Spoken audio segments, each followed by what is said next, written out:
வணக்கம் தலைவா, அனைவருக்கும் இனிய வணக்கம். இன்றைக்கி நம்ம இந்த ஒரு வீடியோவில் எதை பற்றி பார்க்க போகிறோம் அப்படின்னு பார்த்தீங்கன்னா, சமையல் கேஸு இப்போ பார்த்திங்கன்னா சாதாரணமாக எல்லாருக்கும் கிடைக்குதா, மானிய விலையில் யாருக்கெல்லாம் சமையல் கேஸை கொடுக்குறாங்க, சமையல் கேஸ் இப்போ தற்போதைய விலை தான் என்ன, இந்த விலை மாற்றத்திற்கான காரணங்கள் என்ன, ஸோ எல்பிஜி சிலிண்டருடைய மறைக்கப்பட்ட உண்மையான விலை, வரப்போகும் சரிவு யாருக்கு, எல்லாத்தையுமே இந்த ஒரு வீடியோவில் அலசியாக பார்க்க போகிறோம்.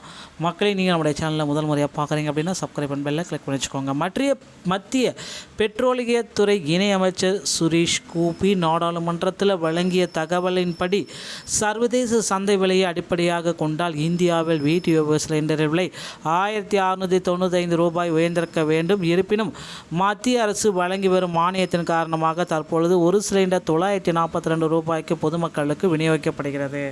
ஸோ 942 + 50 ரூபா அவங்க டெலிவரி சார்ஜ் வாங்கிக்குவாங்க. 1000 ரூபா உங்களுக்கு கட்டணும் நீங்கள். ஸோ பொதுமக்கள் விநியோகிக்கப்படுகிறது. சர்வதேச அளவில் அமெரிக்கா மற்றும் ஈரான் இடையேயான போர் பதற்றங்களால் கச்சா எண்ணெய் மற்றும் எரிவாயு விநியோகத்தில் பாதிப்புகள் ஏற்பட்டு விலையேற்றம் நிகழ்ந்ததாக இந்த அறிக்கை விளக்குகிறது.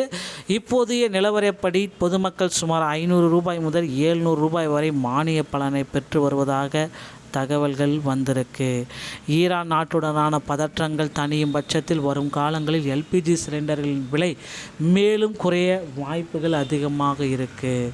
ஸோ வரும் காலங்களில் சிலிண்டருடைய விலை கண்டிப்பாக குறைக்க போகிறாங்க. இந்த தகவல் இதுதான் சுட்டி காட்டுகிறது. எனவே உலகளாவிய பொருளாதார மாற்றங்களுக்கு மத்தியில் இந்திய அரசு சிலிண்டர் விலையை கட்டுப்பாட்டுக்குள் வைத்திருப்பதன் காரணம் இதுதான். ஸோ நாம் கொடுக்கும் உண்மையான விலை, சந்தை விலை அப்படின்னு நம்ம பார்க்குறப்ப 942 சந்தை விலை, உண்மையான விலை 1695 ரூபா. ஸோ இந்த விலையேற்றத்தினுடைய பின்னணி என்ன தான் இருக்குது? ஸோ கண்ணுக்கு தெரியாத 753 ரூபா சேமிப்பு. அமெரிக்கா ஈரான் மோதல், மத்திய கிழக்கு நாடுகளில் தீவிரமடைந்த போர் பதற்றம், விநியோகத்தில் பாதிப்பு, சர்வதேச கச்சா எண்ணெய் மற்றும் எரிவாயு விநியோகத்தால் ஏற்பட்ட கடுமையான தட்டுப்பாடு, இறக்குமதி செலவு அதிகரிப்பு, உற்பத்தி செய்யும் நாடுகளின் தட்டுப்பாட்டால் இறக்குமதி செலவு பல மடங்கு அதிகரிப்பு. இப்போ சந்தை விலை இந்தியாவிற்கு வரும்பொழுது ஒரு சிலிண்டரின் உண்மையான விலை 1695. இதுதான் இந்த கண்ணுக்கு தெரியாத ரேட்டு அப்படின்னு நம்ம சொல்லலாம். ஒரு பீப்பாய் $94 இருக்குது. ஓகேங்களா? ஸோ இது ரொம்ப அதிக அளவில் போயிடுச்சு. பிராண்டை பீப்பா கச்சா எண்ணெய் விலை அமெரிக்கா ஈரான் போர் பதற்றத்தால் உலகளாவிய இந்த ஏற்றத்தை ஏறி இருக்குது அப்படின்னு சொல்கிறாங்க. ஸோ டாமினோ எஃபெக்ட் அப்படின்றது இதுதான். ஈரான் போர் பதற்றம், சர்வதேச கச்சா எண்ணெய் விலை உயர்வு, பிரெண்ட் கச்சா எண்ணெய் குரூடாயில் விலை பீப்பாய்க்கு $94 கிடுகிடு உயர்வு, இந்தியாவுக்கான எல்பிஜி இறக்குமதி செலவு தட்டுப்பாடு. ஸோ இந்த மாதிரி இருக்கிறதுனால பார்த்திங்கன்னா சந்தையினுடைய சர்வதேச சந்தையில் விலையுடைய அழுத்தம் $780 இருந்து ஏப்ரல் மேலே $790 ஜூனில் உயர்த்தப்பட்டிருக்கு. இதுதான் இந்த ஆணி வேறு அப்படின்றத நம்ம சொல்ல முடியுங்க. ஸோ இதனால் பார்த்திங்கன்னா மானியம் மற்றும் சந்தை விலை ஒரு நேரடியாக ஒப்பீடு நம்ம பார்க்கலாம். ஸோ வீட்டு உபயோக சிலிண்டர் 14.2 கிலோ பாதுகாக்கப்பட்டது 957. வணிக பயன்பாடு அப்படின்னு பார்க்குறப்ப 19 கிலோ பாதுகாப்பு அற்றது 3106. ஓகேங்களா? தற்போதைய விலை.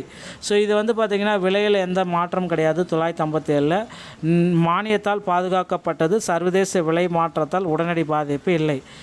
சந்தை விலை சரிந்தது. கடந்த 6 மாதங்களில் மட்டும் 1580 3282 வரை ஏற்ற இறக்கங்கள் கொண்டு தான் இருக்குது.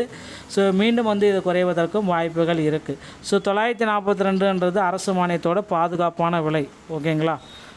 எதிர்காலத்தில் நிலவும் மேலும் விலை குறைவதற்கு வாய்ப்புகள் இருக்குது. 500 முதல் 800 வரை குறையும் வாய்ப்பு இருக்குது. சந்தை விலை சீரடைந்து எல்பிஜி சிலிண்டர் சீராக விலை குறையும் வாய்ப்புகள் அதிகமாக இருக்குது. ஓகேங்களா?